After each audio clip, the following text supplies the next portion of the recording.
வணக்கம். எப்பொருள் யார் யாரை கேட்பினும் அப்பொருள் மெய்ப்பொருள் காண்பதறிவு. எப்பொருள் எத்தன்மையாயினும் அப்பொருள் அறிவு.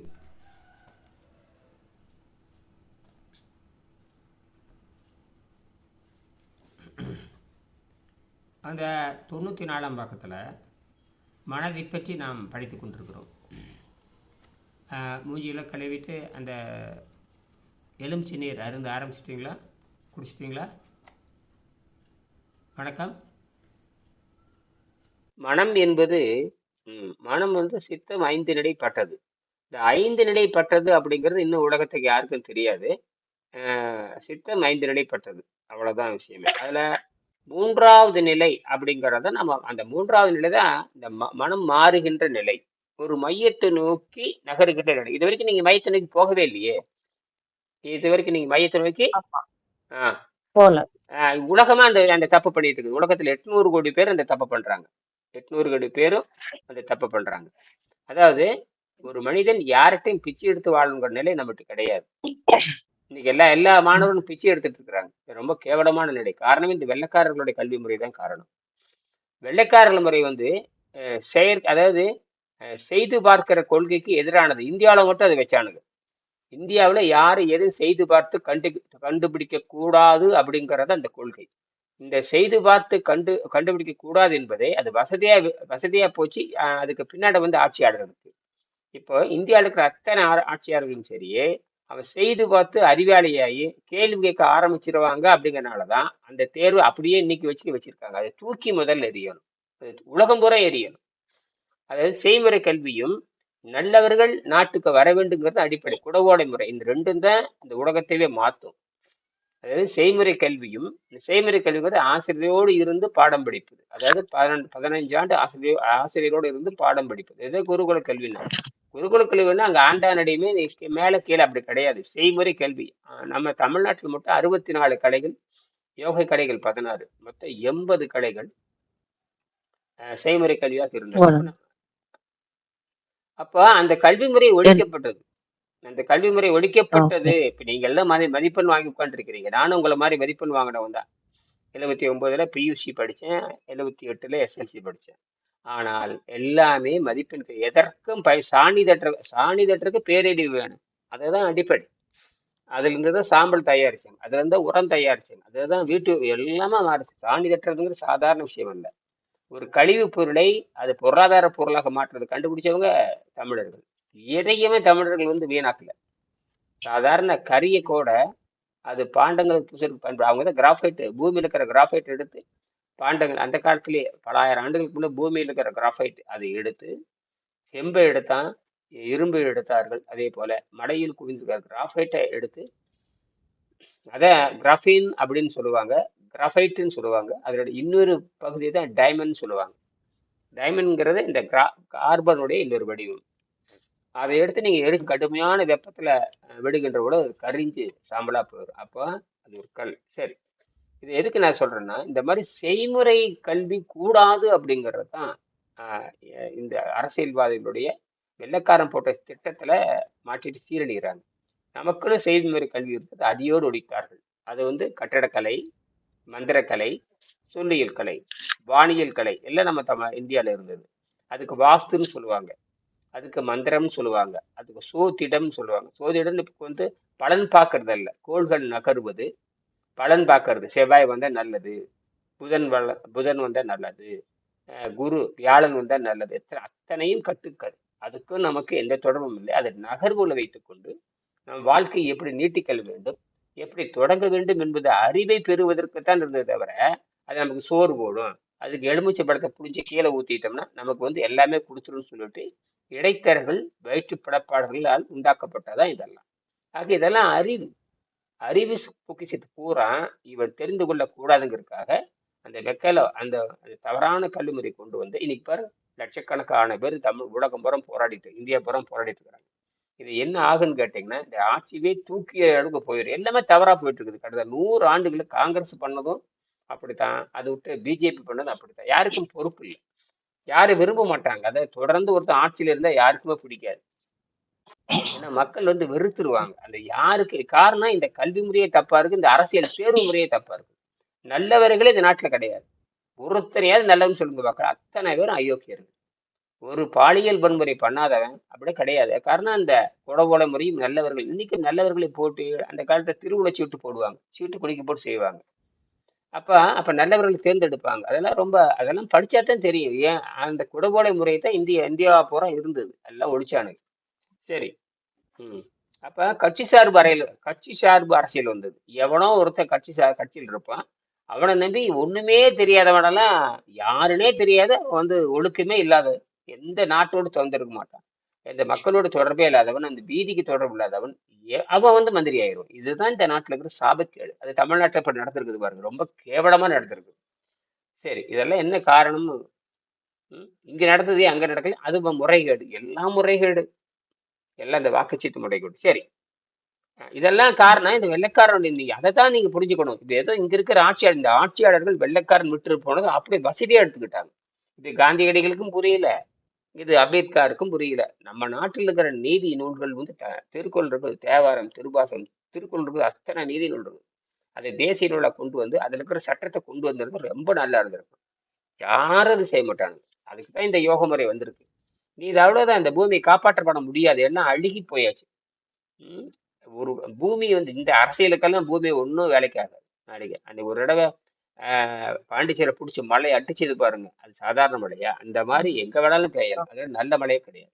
அந்த மாதிரி தான் நம்ம அந்த இயற்கையினுடைய போக்கை புரிந்து கொண்டு நம்ம வாழ வேண்டுமே தவிர, இங்க இருக்கிற இவனுடைய பித்தலாட்டத்தை வைத்துக்கொண்டு இந்த கல்வி முறை மேல வெள்ளக்காரனுடைய கல்வி முறையை வைத்துக்கொண்டு என்ன நீங்க கட்டமைக்க போறீங்க?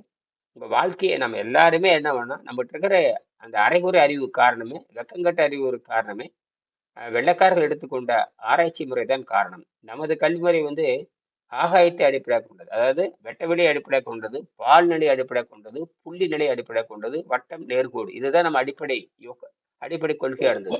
குறிப்பாக வானத்தை தான் நம்ம கல்வி தொடங்குது. ஆனா அவருடைய கல்வி வந்து புலன்களை தாண்டவில்லை. புலன்கள்னா மெய், வாய், கண், மூக்கு, செவி. இந்த புலன்களை தாண்டாதவன்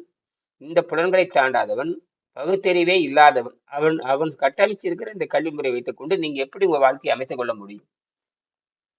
நானும் உங்களை மாதிரி இருந்தவன் தான். வெங்கடேசன் அப்படித்தான். வெங்கடேசனும் அப்படிதான் எழுதியிருக்காரு. நானும் இவனோட கல்வியை படிச்சுதான் வீணா போனேன். அப்புறம் தான் தெரியுது இவனோட கல்வி முறையே தப்பு. இவன் கண்டுபிடிப்பே தப்பா இருக்குதுங்க. இவனுடைய எலக்ட்ரிசிட்டியே தப்பா இருக்கு. இப்பதான் நான் புரிஞ்சுக்கிறேன். எலக்ட்ரிசிட்டியே தப்புங்கிறது நான் ஜனவரி மாசம் தான் கண்டுபிடிச்சேன். என்னடா எலக்ட்ரிசிட்டியே தப்பா இருக்குதுடா அப்படின்னு.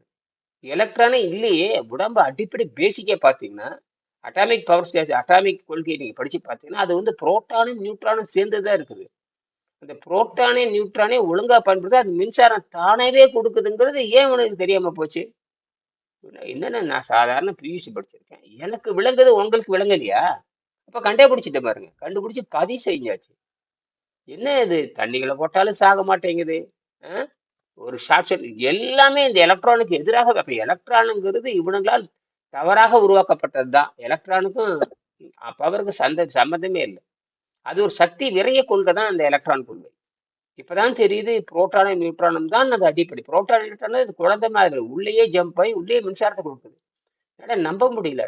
இப்ப எல்லாரும் செஞ்சுட்டேன், மாணவர் அத்தனை பேரும் செஞ்சுட்டாங்க. தண்ணியில போட்டப்ப எடுத்து வெளியே வச்சிருக்கேன், அது போதும். அது இரும்புங்க, உள்ள அந்த பல்ப் வந்து இரும்பால் செய்யப்பட்டது தகரம். அதனால எடுத்து வெளியே வைக்க சொல்லிட்டு அது வந்து ஒரு ஆய்வுக்காக பண்ணியிருக்கேன். அந்த காலத்துல பித்தளை கம்பியில வந்தது, செம்பு கம்பியில வந்தது. கம்பியெல்லாம் வந்து துருப்பிடிக்காது. இப்ப பூரா காசு ரொம்ப குறைக்கிறதுக்காக அந்த எல்இடியினுடைய கால்கள் வந்து சாதாரண தகரத்துல செஞ்சிருக்கிறான். அது இது போகுது. ஆனா பயங்கரமான கண்டுபிடிப்பு. வரட்டும் வரட்டும். அதனாலதான் இந்த ஆராய்ச்சியாளர்களுக்கு சவால் விடுறது. சவால் இல்லை, இயற்கையினுடைய கொள்கை. இயற்கையை புரிந்து கொண்டால் அற்புதங்கள் செய்ய முடியும். எனக்கு பின்னால் வருகின்றவர்கள் இயேசுநாதர் வந்து மலை சொற்பொழிவு அப்படிங்கிறது ஒரு பெரிய புகழ்பெற்றது. அதில் பார்த்தீங்கன்னா இயற்கை சட்டத்தை புரிந்து கொண்டு யார் செயல்படுகிறார்களோ என்னை விட அவர்கள் அற்புதங்கள் செய்ய முடியும் அப்படின்னு விழிப்புணர்வு பெற முடியும், அற்புதங்கள் செய்ய முடியும் இயேசுநாதர் சொல்றார். இதைத்தான் செயற்கை அறிந்த கிடைத்தும் இயற்கை அறிந்து செய்யல். அப்ப நாம் தொடர்ந்து நம் மூளைக்கு வேலை கொடுக்கறதே இல்லை. இப்ப எனக்கு ஏன் இதை கண்டுபிடிக்கணும்? நான் சாதாரண ஒரு எஸ்எல்சி படிச்சு வந்தேன், சாதாரண பியூசி படிச்சு வந்தேன். ஏன் இதை செய்யணும்? என்ன அக்கறை இருக்குது எனக்கு? இன்னைக்கு 10 ரூபா செலவுல அந்த பொருளை நீங்க வாங்கியிருப்பீங்க. இணைக்கிறது ஒரு 1/2 மணி நேரம் இணைச்சிருங்க. அப்படி இன்னைக்கு இணைச்சிருங்க. அது ஒரு 10 ரூபா செலவுல நான் கண்டுபிடிச்சிருக்கிறேன்னா என்னுடைய திறமைய என்னாலே நான் மதிப்பிட முடியல. என்னடா ஒரு சாதாரணமா இந்த அணுவை பத்தி நம்ம புரிஞ்சுக்கிறோமே, நம்மளும் படிச்சிருக்கிறோம். எலக்ட்ரான், நியூட்ரான், புரோட்டான் ஒரு மதிப்பெண். எலக்ட்ரான், நியூட்ரான், புரோட்டான் ஒரு மதிப்பெண். அதுக்கப்புறம் தான் குவார்க் இருக்குது, போசான் இருக்குது, ஹிக்ஸ் போசான் இருக்கு. அப்படியே பிரிச்சுக்கிட்டே போறாங்க. சரி, அதெல்லாம் படிச்சு என்ன பண்ணிருக்கிறீங்க? என்ன மலிவா என்ன கொடுத்துருக்கிறீங்க? நேத்து ஒருத்தர் ஒரு ஒரு இவரு ஒரு கல்லூரி, அரசு கல்லூரியுடைய பொறியியல் கல்லூரி ஆசிரியர் பேசுறேன். 20 வருஷமா நான் வந்து ஒரு பேட்டரி ஆராய்ச்சி பண்ணிட்டு இருக்கிறேன். என்னடா 20 வருஷம்? நான் வந்து 6 மாசத்துல பேட்டரி ஆராய்ச்சி பண்ணி ஒரு பேட்டன் ரெஜிஸ்டர் பண்ணி இதுதான்டா உலக புரட்சின்னு சொல்றேன். யாரோ ஒரு பொறியாளர், அரசு கல்லூரியுடைய பொறியாளர், இந்த பொறியாளர் ஒரு துறை சேர்ந்தவர். 20 வருஷம் எவனோ கண்டுபிடிச்ச பேட்டரி நீ என்னடா ஆராய்ச்சி பண்ணிட்டு இருக்கிற? அது என்ன புதுமை கண்டுபிடிக்கிற? ரொம்ப கேவலமா இருக்குது. இப்படித்தான் ஒவ்வொரு பொறியாளர் உட்காந்துருக்கானுங்க. அதே மாதிரி காரைக்குடியில் இருக்கிற மத்திய அரசினுடைய விண்வேதியியல் கழகம், இந்தியாவிலேயே பெரிய ஆராய்ச்சி மையம் அதுதான். அங்கதான் ராணுவத்துக்கு பண்றாங்க. அதான் இருக்கட்டும். சரி, இந்த 3வது நிலை சிதறுண்ட நிலை, 2வது நிலை இருண்ட நிலை, 3வது நிலை கொண்டு கூட்டு நிலை 94 பக்கம். அங்கதான் வர்றோம். யாதாயினும் ஒரு மையத்தை மனிதன் அடைகிற முயற்சியாக, அது எந்த மையம், எந்த மையத்தை எடுத்துக் கொள்கிறோம் என்பதில் தான் சிக்கல் இருக்கிறது அல்லது பிரச்சனை இருக்கிறது. இயற்கை அறிந்து கொண்டு, இங்கதான் நீங்க இயற்கை அறிந்து மாறுறீங்களா இல்ல உங்க சுயநலத்துக்காக மாறுறீங்களா? அதான் கேள்வி. இயற்கை அறிந்து கொண்டு அதனுடைய நீண்ட கால நோக்கத்தை பற்றி கொண்டு. இயற்கை அறிந்து, அப்ப இப்ப நான் வந்து இயற்கை அறிந்துதான் இந்த இந்த எது இப்ப கதிர் இந்த அதாவது அணுக்கரு நலிந்த விசை அல்லது நியூக்ளியர் வீக் ஃபோர்ஸ் வந்து நான் புரிஞ்சுக்கிட்டேன். அதை நான் புரியறதுக்கு எனக்கு எனக்கு அந்த அணுக்கொள்கையை புரிந்து கொள்றதுக்கு எடுத்துக்கொண்ட நேரம் வந்து வெறும் 15 நாள் தான். எத்தனை நாளுங்க? 15 நாள். அணுக்கொள்கை நான் புரிந்து கொண்டு நான் எடுத்துக்கொண்ட நேரம் வெறும் 15 நாள் தான். அவன் 100 வருஷமா படிச்சுக்கிட்டு அணுக்கொள்கை புரியாம உட்காந்துருக்கானுங்க. 100 வருஷமா படிச்சுக்கிட்டு நான் 15 நாள்ல என்னுடைய நோக்கமே வந்து 5 நாள் அடுத்த நாள் கிட்டத்தட்ட 100க்கு மேற்பட்ட சோதனை நான் பண்ணியிருக்கேன். அதாவது இந்த 6 மாசத்துல மட்டும் 100க்கு மேற்பட்ட சோதனை. இப்போ அது வெற்றி அடைஞ்ச உடனேயே என் மாணவர்களை செய்ய சொன்னேன். எவ்வளவு செலவுன்னு முதல்ல 20 ரூபா செலவு. செத்து போன பேட்டரியை உயிர்ப்பிக்க முடியும்னு கண்டுபிடிச்சேன். செத்து போன பேட்டரியை மறுபடியும் செத்து போன பேட்டரியை 72 நாள் உயிர்ப்பிக்க முடியும்னு கண்டுபிடிச்சேன். செத்து போய் இன்னொருக்க சாகடிக்கிறது. அப்ப செத்து போனோம்னா இன்னொருக்க பழக்கி வைக்கணும், அதுக்கப்புறம் சாகடிக்கணும். அந்த ஃபுல்லா அந்த ஜீரோ ஸ்டேட்டு கொண்டு போறதுக்கு நான் முயற்சி பண்ணிட்டு இருக்கேன். அதாவது எந்த ஒரு பேட்டரியும் வந்து 1.1 வோல்ட்டுக்கு மேல குறைக்கவே முடியாது. இயற்கையாகவே ஒரு கருவியில போட்டு குறைச்சிங்கன்னா, கடைசியா கண்டுபிடிச்ச கருவி சாதாரண கடியாரம். அது ஒரே ஒரு மின்கலத்துல ஓடக்கூடியது, ஒரு செல்லுல ஓடக்கூடியது. அது வந்து 1.5 வோல்ட் தான் இருக்கு. அதான் இருக்கிற ஒரு ஒத்த செல்ல ஓடக்கூடியது உலகத்திலேயே. அது வந்து 1.5 வோல்ட் இருக்கும். 1.1 வந்துட்டாவே அந்த கடியாரம் வேலை செய்யாது. அப்படின்னு என்ன அர்த்தம் தெரியுங்களா? உங்கள்கிட்ட வந்து 2 ரூபா தான் இருக்குது. 1 ரூபா தான் செலவு பண்ண முடியும். இந்த 1 ரூபாய் தூக்கி குப்பையில போட்டுருவீங்க. இவ்வளவு ஒரு கொடுமை பாருங்களேன். இப்படிதான் உலக மரம் நடந்துட்டு இருக்கு. இதுக்கு என்னடா மாற்று தீர்வுன்னு ஆராய்ச்சி பண்ணிக்கின்றவங்கதான் இப்ப அணுக்கொள்கையை நான் ஒரு இயற்கையில் இருக்கிற அணுக்கொள்கையை புரிந்து கொண்டு, அணு இப்படித்தான் செயல்படுது அப்படின்னு முடிவுக்கு வந்து பதிவு பண்ணேன். என் பொண்ணு எம்எஸ்சி படிச்சிருக்காங்க. அதுக்கப்புறம் என் பொண்ணுகிட்ட சொன்னேன். ஏற்கனவே நாங்கள் பல ஆராய்ச்சி பண்ணிட்டு இருந்தோம். இயற்கையில் இரட்டை கொள்கை குவாண்டத்தில் ரொம்ப நாள் ஆராய்ச்சி பண்ணிட்டு இருந்தோம். ஏன்னா உடம்பு குவாண்டத்துல இயங்குதுன்னு கண்டுபிடிச்சிட்டு தான் இந்த ரகசியம் வந்து ஜடப்பொருளே இருக்குது. உயிர் பொருள் என்ன நடக்குதோ அதுதான் ஜடப்பொருளே நடக்குது. என்ன ஜடப்பொருளுக்கு மனம் கிடையாது. ஜடப்பொருளுக்கு மனம் அப்படிங்கிற ஒண்ணு கிடையாது. பகுத்தறிவு, அதாவது விலங்குகளுக்கு மனம் கிடையாது, விலங்குகளுக்கு பகுத்தறிவு கிடையாது, விலங்குகளுக்கு மனிதன் கிடையாது. நாம விலங்கா பிறந்ததுதான், அதுதான் நாம. விலங்குதான் நாம. பிறக்கிறப்ப ஐந்தறிவு இருக்கிறது அத்தனையும் விலங்குதான். நம்ம தாய்ப்பால் குடிக்கிறப்ப 5 அறிவு தான். அப்ப நம்ம விலங்காத்தான் பிறந்திருக்கோம். மனிதனுக்கு மட்டும்தான் இந்த பகுத்தறிவுங்கிற சிறப்பு. மனிதனுக்கு மட்டும்தான் மனம் என்கிற சிறப்பு. சூப்பர் பிரைன், சூப்பர் மேன் அப்படிங்கிற மனிதன் தான். இவன் தான் விண்வெளியில் போய் குடியிருக்க போறான். இங்க இருக்கிற கொசுவா விண்வெளிக்கு போகும், இங்க இருக்கிற கரப்பாம்பூச்சியா விண்வெளிக்கு போகும், இங்க இருக்கிற எறும்பா விண்வெளிக்கு போகும். மனிதன் தான் விண்வெளிக்கு போறான். மனிதன் தான் ஆகாயத்துல பறக்கிறான். மனிதன் தான் எல்லாமே. ஆகாயத்துல பறக்கிறத விண்வெளிக்கு போறதுக்கான அடிப்படை தான் அது. பல பிராணங்கள்ல கூட அவன் விண்வெளிக்கு போனா வானத்துல பறந்தாலும் சொல்லப்படுகிறது. ஆனா இன்னைக்கு அது நடைமுறையா இருக்கிறதுக்கு காரணம் மனிதனுடைய முயற்சி. அப்ப இது எங்கேயோ போக வேண்டி இனப்பெருக்கத்திற்காக தன்னுடைய மனித குலம் அழியக்கூடாது என்பதற்காக இயற்கையால் உண்டாக்கப்பட்டது அந்த பேரறிவு. எல்லாத்துக்கும் மூளை கொடுத்துருக்குதுங்க. அது என்னங்க ஆச்சரியமா இருக்குது. எல்லாத்துக்கும் மூளை கொடுத்துருக்குது. அதனுடைய பயன்பாடு எல்லையற்றது. பயன்பாடு எல்லையற்றது. நீங்க அதை ஏன் பயன்படுத்தலைன்னா அதான் உங்க கல்வி முறை. அதுதான் இந்த பணக்கார முறை. அதுதான் காசு முறை. நீ சிந்திக்கவே கூடாது. நீ பணக்காரன் ஆகலாம். ஆனா ஒரு நாளைக்கு என்ன ஆகக்கூடாது தெரியுங்களா? நீங்க பணக்காரன் ஆகலாம். நீங்க பெரிய தலைவர் ஆகலாம். ம். ஒரு கல்லூரியுடைய முதல்வர் ஆகலாம். நாட்டினுடைய முதலமைச்சர் ஆகலாம். ஆனால் அறிவாளி மட்டும் ஆகக்கூடாது. என்னது? அறிவாளி சிந்திக்க கூடாது. ஆமா, அவங்ககிட்ட பணம் கொடுத்தா உங்களுக்கு வேலை முடிஞ்சு போச்சே. அதனால பணம் பணம் பணம் இன்னைக்கு இத்தனை நீட் தேர்வுங்கிறான், ட்ரிபிள்இங்கிறான், எத்தனை தேர்வு, அத்தனை கோடானு கோடி ரூபா கொள்ளை அடிச்சிட்டு இருக்காங்க. எல்லா மருத்துவர்களும் லஞ்சம் வாங்குறவன் தான். கோடிக்கணக்கில் பணத்தை வாங்கிட்டு போலியான சட்டத்துக்கு புறம்பான மருத்துவ சிகிச்சைங்கிற பேர்ல மருந்து கொடுத்து அத்தனை பேர்த்தையும் கொலை செய்ய வேண்டியது. இந்த மாதிரி டெல்லி எய்ம்ஸ்ல இருக்கிற மருத்துவர்கள் பண்ணியிருக்காங்க. இந்தூர்ல இருக்கிற மிகப்பெரிய மருத்துவமனையில லட்சக்கணக்கான குழந்தைகளை வந்து சட்டத்துக்கு புறம்பாக ஆராய்ச்சி பண்ணி அவங்களை கொலை செஞ்சிருக்காங்க. இத்தனையும் நடந்திருக்கு. இன்னைக்கு நடந்திருக்கு. 2006 பாராளுமன்றத்துல இதை பத்தி விவாதம் பண்ணப்பட்டது. எக்கச்சக்கமான குழந்தை. இப்ப கூட தமிழ்நாட்டுல இருக்கிற மருந்து கம்பெனியுடைய அந்த சளி மருந்து சாப்பிட்டு வடநாட்டை பல குழந்தை செத்து போச்சு. இந்த மாதிரி ஆந்திராவில், அதே போல ஆப்பிரிக்காவில், இந்தியாவில இருந்து போறக்கூடிய மருந்தெல்லாம் சாப்பிட்டு கோடிக்கணக்கு ஆயிரக்கணக்கில் செத்துட்டு தான் இருக்கு. இதுக்குள்ள எந்த பதிலும் எவனும் தண்டிக்கப்படல. யாரும் மரண தண்டனை பெறவே இல்லை. இதெல்லாம் காரணம் என்னங்கிறீங்க? பணம் பணம் பணம் கொடூரம். சரி, இந்த பாருங்க, கொண்டு கூட்டு நிலை ஆதாயனும் ஒரு மையத்தை மனிதன் அடைகிற முயற்சியாகும். எந்த மையத்தை எடுத்துக்கொள்கிறோம் என்பதில் தான் பிரச்சனை உள்ளது. இயற்கையை அறிந்து கொண்டு அதனுடைய நீண்டகால நோக்கத்தை புரிந்து கொண்டு அதை இயற்கையோட நீண்ட காலம்னு என்ன? இயற்கையோட நீண்ட காலம். இப்ப இயற்கை அடுத்த பரிணாமம். நீண்டகால தேவையை புரிந்து கொண்டு வாழ்பவன் ஞானி. இன்றைக்கும் நாளைக்கும் மட்டும், இன்னைக்கு பூரா அத்தனை பேர் இன்னைக்கு நாளைக்கு அப்படிங்கறதுதான் 99.999999 இதுதான். இந்த கொண்டு கூட்டு நிலையோடு இந்த புத்தகத்தில் நமது படிப்பு முடிந்து விடுகிறது. கொண்டு கூட்டு நிலை நம்மை பிராணசக்தியில் வாழுகின்ற, இன்னைக்கு கொஞ்ச நாள் போயிட்டீங்கன்னா, நீங்க கொஞ்ச நாள் போக அந்த பிராணசக்தியில வாழ்ற பயிற்சி இப்ப இருந்து கொடுக்க ஆரம்பிச்சிருவோம். பிராணசக்தினா மூச்சு பயிற்சி அல்ல. என்னது? ஆமா, நானும் அது தப்பா புடிச்சுக்கிட்டேன். பிராணசக்தி நிறைய மூச்சு பயிற்சி ஆச்சு, நமக்கு சரி வராதுன்னு நினைச்சு. இது பிராணசக்தினா மூச்சு பயிற்சி அல்ல அப்படிங்கறதுதான் புரிஞ்சுக்கணும். சரியா? அது விண்வெளியில் இருக்கிற விண்வெளி ஆகாய சக்தி எடுத்து வாழ்கின்ற இயற்கை முறை. அதை தானாவே எடுத்துட்டு தானாவே போய்க்கும். புரியுதா? இதுக்கு போய் இடது முக்க புடி, வலது முக்க புடி அப்படிங்கறதெல்லாம் அடிப்படை தவறானது. எந்த விலங்குகள் அந்த பயிற்சி செய்யறது? எந்த விலங்கும் அது பயிற்சி செய்யறது? அதெல்லாம் அதெல்லாம் தற்காலிகமாக ஒரு சிக்கல் வருகின்ற பொழுது நாங்க சொல்லி தருவோம். அது 16, 32, 64. அதெல்லாம் ஒரு பிரச்சனை வரும்போது, கடும் பசி வருகின்ற பொழுது இந்த பசியை நிறுத்துவதற்காக ஒரு தற்காலிக முயற்சியாக மூச்சு பயிற்சி பேச சொல்லுவோம்.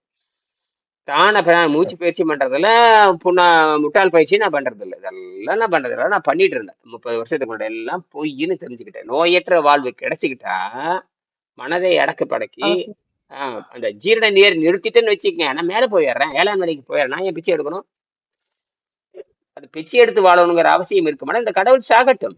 என்னை ஒரு கடவுள் படைச்சாருன்னா, எங்க அம்மா படைச்சாருன்னா, எங்க அம்மா என்னை படைச்சதுன்னு வச்சுக்கோ, எங்க அம்மா என்னை பத்துதுன்னு வச்சுக்கோ, நான் பிச்சை எடுத்துட்டு இருந்தேன்னா எங்க அம்மா இருந்தேன்னா போனா என்ன? இந்த கேள்வி வருமா வராதா? இந்த மாதிரி நம்ம மாட்டிக்கிட்டு நம்ம குழந்தை நாசமா போறதுக்கு காரணமே நம்ம குடும்பம் நாசமா இருக்காரு இந்த வெள்ளைக்காரர்களுடைய கல்வி முறைதான். என்னோட குடும்பம் கடுமையாக பாதிக்கிறது. வெங்கடேசனுடைய இதுவும் கடுமையா பாதிக்கும். ஏன்னா எல்லாமே தப்பு. 400 வருஷமா தப்பு. இப்ப என்ன பண்ணி தொலைகிறது? அப்ப இப்ப இருந்து நம்ம அந்த அடிப்படையிலிருந்து மாற வேணும். உணவு பழக்கத்தை மாத்தல அப்படின்னா அவ்வளவுதான். நம்ம உடம்பு குப்பையா, உங்க உடம்பு குப்பையா பண்ணி வச்சிருக்கிறீங்க. உங்க உடம்பைய பாண்டிச்சேரி ஒரு இடத்துல கூட தூய்மையான இடம் இருக்கா? எல்லாம் சாக்கடையும் சந்தைகளும் பாருங்க. இதுக்கு பக்கத்தால கடல் இருக்குது. குப்பைகள், கூலங்கள். பிரெஞ்சுக்காரன் இருக்கிற வரைக்கும் தூய்மையா இருந்தது. இப்ப எங்க போச்சு தூய்மையெல்லாம்? அவன் நாட்டிலே நாரிடுத்தான் கிடக்குது. அவன் நாட்டு எல்லாம் பேருக்கு தான் உள்ள குப்பையா இருக்கும். உடம்பு பூரா அந்த குப்பையை போட்டு நாரடிச்சு அப்படி இப்ப நாசம் பண்ணி வச்சிருக்காங்க. உடம்பவே அழுகி போய் ஒரு சாக்கடையா மாத்தி வச்சிருக்காங்க. கண்டதை தின்னு தின்னு தின்னு கொடூர நோய்களுக்கு ஆள்பட்டுட்டு இருக்காங்க. பார்க்கு தான் வெள்ளைத்தோலை தவிர அத்தனையும் அழுகி போன எதிர்ப்பாற்றல் இல்லாத வெள்ளை செல்கள். இப்ப நம்மளது பாத்தீங்கன்னா வெள்ளை செல் இவ்வளவு எடுக்கணும், கருப்பு இது சிகப்பு செல் இவ்வளவு இருக்கணும், ஒயிட் பிளட் செல்லும்பாங்க. அப்புறம் வந்து ரெட் பிளட் செல்லுன்னு சொல்லுவாங்க. இதெல்லாம் ஒரு குறிப்பிட்ட லெவல் இருந்தா தான் அது நடுநடையில் இருந்தா தான் ஆரோக்கியம். ஆனால் அங்கே அந்த சளி பண்டத்தை தின்னு தின்னு பூரா வெள்ளை வெளியேன்னு இருப்பாங்க. அத்தனை பேர் எதிர்ப்பாற்றல் அற்றவர்கள் அவங்கனால சிறு வெப்பத்தை கூட தாங்க முடியாது. அப்ப எத்தனை பேர் செத்தான வரல, ஆயிரக்கணக்கில் செத்தானுங்க. சரி, இந்த கொண்டு கூட்டலோடு முடிந்து விடுகிறது. அடுத்து ஒருவழிப்பட்ட நிலை. ஒடுங்கிய நிலை. அது ஒருவழிப்பட்ட நிலை, ஒடுங்கிய நிலையில் கடைசியில ஒடுங்கிறது. இதை பற்றி ஆகியவை பிரத்யேகரம், தாரணை, தியானம், சமாதி. பின்னாடி இருக்கிற 4, அதாவது இயமம், நியமம், ஆதனம், பிரணாயாமம். இதோட நிறுத்திக்கிறோம். இதோட நிறுத்தியாச்சு. இந்த புத்தகத்தை பயிற்சி மருத்துவமே இதோட முடிஞ்சு போகுது. உடலுக்கான மருத்துவம், மனதுக்கான மருத்துவம், அப்புறம் தூய்மைக்கான மருத்துவம். தூய்மைங்கிற ஆன்மானா வெட்ட வெடி, பெருசு, சக்தி, ஆற்றல், கடவுள் என்னோட வச்சுக்கலாம். இதெல்லாம் இதுதான். அப்ப இதெல்லாம் நான் அதுக்கு தேவையில்லை. இதுவே நீங்க புரியாத பொழுது அது இது புரிஞ்சுக்கிறதுக்கே எனக்கு பல ஆண்டுகள் ஆகும். ஆனா சொந்தமே அதனாலதான் வெங்கடேசன் என்ன பண்ணாருன்னா, தன்னுடைய ஆய்வை வந்து இந்த புத்தகம் எழுதுறதுக்கு 15 ஆண்டுகள் எடுத்துக்கொண்டார். ஒன்றாம் பதிப்பு அது சில பக்கங்கள், 2ஆம் பதிப்பு சில பக்கங்கள், 3ஆம் பதிப்பு சில பக்கங்கள், 4ஆம் பதிப்பு சில பக்கங்கள், 5ஆம் பதிப்புல தான் இந்த முழு நிறைவு செய்கிறார். அதுலயும் ஆங்கிலத்துல இந்த புத்தகம் எழுதி கையில கொடுத்து போயிட்டார். ஆங்கிலத்துல புத்தகம் எழுதி அதே அந்த விஜயா பதிப்பு கொடுத்துட்டு போனா அவன் கண்டுக்கவே இல்லை. நேரம் அது ஆங்கிலத்துல வந்திருந்தா உலகம் பூரா பரவி இருக்கு. அந்த துரோகி இன்னும் அந்த வேலை செய்யவே இல்லை. அப்ப நாமெல்லாம் வளர்ந்து எடுத்து அந்த பரிப்புரிப்பை ரத்து பண்ணி நாம ஆங்கிலத்துல அடிச்சு உலகத்தை கொண்டு போனா தான் இது உருப்படும். சரி, நான் ஆங்கிலத்துல மொழிபெயர் ஏஐல வச்சு ஏஐல கொடுத்து ஆங்கிலத்துல மொழிபெயர்த்து வச்சிருக்கிறேன். அப்படியே காப்பி போட்டோ எடுத்து அப்படி பண்ணி வச்சிருக்கேன். யாருக்காவது கேட்ட கூட அனுப்பலாம். சரி, இதோட நிறைவு செய்ய போறேன். இன்னைக்கு தேவைப்பட்ட 7:30 மணி கூட வரலாம். அடுத்து ஒருவழிப்பட்ட நிலை. ஒருவழிப்பட்ட நிலை, ஒடுங்கிய நிலை ஆகியவை பிரத்யேகரம், தாரண, தியானம், சமாதி ஆகிய அட்டாங்க யோகத்தின் பின்னான்கு நிலைகளுடன் தொடர்புடையவை ஆதலால் பின்னான்கு. இப்ப முன்னான்குவே நீங்க தெரியாதவங்க பின்னான்கு இப்ப என்ன பண்ண போறீங்க? அதை இந்த புத்தகத்தில் ஆராய வேண்டாம். எல்லா மனித சமுதாயங்களும் இந்த பிராண நிலை வர்ற வரைக்கும் இதை சொல்லி கொடுத்தா போதுமானது. 800 கோடி மக்கள் மாறினா தான் சாத்தியம். இந்த புத்தகத்தில் ஆராய வேண்டாம். எல்லா மனித சமுதாயங்களும் ஒப்புக்கொள்ள வேண்டிய மனிதன் மிருகம் போடல்லாமல் மிருகமெல்லாம் குறைஞ்சிக்கிட்டே வரும் பாருங்க. இதை பாருங்க, மனித கூட்டம் மட்டும் பெருகிட்டே போது பாருங்க. 30 கோடி முறையாள்னா இன்னைக்கு 140 கோடி. நான் எஸ்எல்சி படிக்கிறப்ப இந்த நாட்டினுடைய மக்கள் தொகை 4.25 கோடி, இன்னைக்கு 8 கோடி. பாருங்களேன். மொத்தம் இந்தியாவின் தொகை வந்து சுதந்திரம் வாங்குறப்ப பாரதியார் வந்து பாடல் எழுதும் பொழுது 33 முகமுடையாள் அப்படின்னு பாடினாரு. 33 முகமுடையாள்னா இன்னைக்கு எத்தனை கோடி? இன்னைக்கு 140, அதை விட 5 மடங்கு போயிடுச்சு. அப்போ விலங்குகள்லாம் அப்ப இயற்கை நோக்கம் என்ன? மனிதன் தான் வளர வேண்டும், மற்றதெல்லாம் அழியணும். ஏன்னா அதுல இருந்து நீங்க மாறி வந்துட்டீங்க. அதுல இருந்து மாறி வந்து இப்ப எப்படி ஒட்டுக்குடல் மாறி, இப்ப ஒட்டுக்குடல் தேவையற்றது. அதுக்கப்புறம் நீங்க ஜீரநீர் நிறுத்தி பழகுறீங்க. ஜீரநீர் நிறுத்தி பழகினாத்தான் பரிணாமம் புரிந்து கொள்ள முடியும். நீங்க உயிர் வாழ்வீங்க. இட்லியிலையும் கிடையாது, காப்பிலையும் கிடையாது. இறப்பையே தேவையற்றது. சயின்டிபிக்கலா பரிணாமம் வருது. எப்படி நகம் வந்து குறிப்பிட்ட அளவுக்கு தேவையில்லை, முடி எப்படி தேவையில்லை, எப்படி ஒட்டுக்குடல் தேவை, உணவு பாதையில எது நீங்க கை வச்சாலும் எனக்கு பல உறுப்புகளை பல உறுப்புகளை வந்து அறுவை சிகிச்சை பண்ணி எடுக்கிறாங்க. ஏன் உயிர் போறது இல்ல? உள்ள இதயத்துல கை வைக்கிறான், ஏன் உள்ள கை வைக்கிறான், அறுத்து எடுக்கிறான், ஏன் சாகுறது இல்ல யாருமே? ஏன் சாவதில்லை? ஏன்னா அடுத்த நமக்கு அதுல இல்ல, வேற எதுவும் அடுத்த அதுல ஏதும் இல்லை என்பதான் நீங்க புரிந்து கொள்ள வேண்டும். மறுபடியும் நம்ம அடுத்த அமர்வுல பேசுவோம். நன்றி. ஏதாவது சந்தேகம் இருக்கா? நீங்க பயிற்சி தொடங்குங்க. நீர் ஆகாரத்துல 11 மணிக்கு இருந்துட்டு சைவ உணவு சாப்பிடுறேன். எது இருக்கோ வீட்டுல சாப்பிடுங்க. நன்றி.